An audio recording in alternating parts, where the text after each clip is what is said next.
इनका सबसे पहला रूप है शैलपुत्री। शैलपुत्री अर्थात पर्वतराज हिमावन की पुत्र। इनका वाहन वृषभ है और इसी कारणवश इन्हें वृषारुधा के नाम से भी जाना जाता है। नवदुर्गा का दूसरा रूप है ब्रह्मचारिणी। ब्रह्म अर्थात तपस्या, चारिणी अर्थात आचरण करने वाले।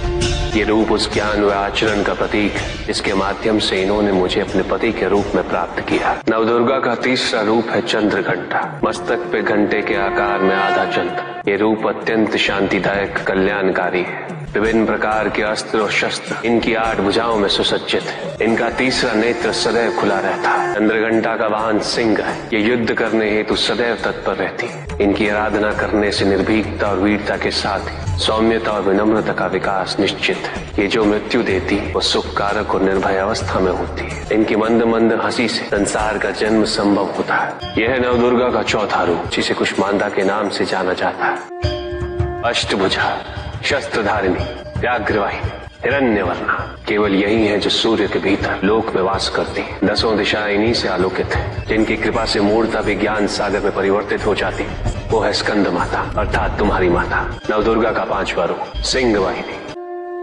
और इनकी उपासना द्वारा मोक्ष का मार्ग सुलभ होता है। जिस रूप में इन्होंने महिषासुर का वध किया वो कात्यायनी कहलाता है। इनकी आराधना करने से अर्थ, धर्म, काम और मोक्ष फलों की प्राप्ति होती है। श्याम रंग, खुले केश, एक हाथ में लोहे का कांटा और एक में खड़ग, जिनका आशीष शुभों का कर्ता और कारक है।